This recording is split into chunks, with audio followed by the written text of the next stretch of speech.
ভবঘুরে বৃদ্ধাকে সুস্থ করতে বহরমপুর পাঠালো লিগ্যাল এইড ফোরাম। শিলিগুড়ি পুর নিগমের ৩০ নম্বর ওয়ার্ডের বাসিন্দা এক বৃদ্ধা দীর্ঘকাল ধরে মানসিক ভারসাম্যহীন অবস্থায় দিন কাটাচ্ছিলেন।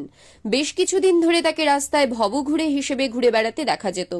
দুর্গাপূজার সময় ২৩ নম্বর ওয়ার্ড এলাকা থেকে ওই বৃদ্ধাকে উদ্ধার করে পরিবারের কাছে পৌঁছে দেওয়া হয়েছিল।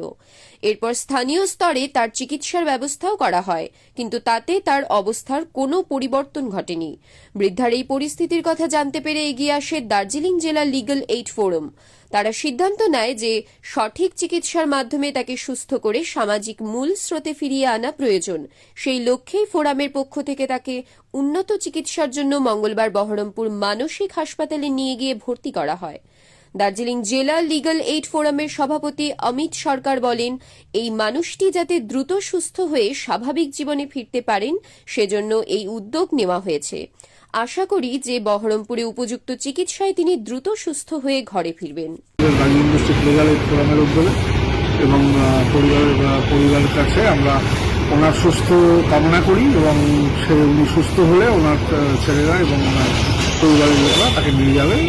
তাকে নিয়ে গিয়ে আমার সমাজের মূল স্রোতে যাতে ফিরতে পারে সেই আশা করছি। আর উনি দীর্ঘ 1 বছর ধরে উনি বহু জায়গায় থেকেছেন, কিন্তু কোনো কাজের কিছু হয়নি। এবার আমরা উদ্যোগ নিয়ে ওনার একটা রিকভারির ব্যবস্থা করেছি। This channel does not promote any violent, harmful, or illegal activities. All content provided by this channel is meant for an educational purpose only.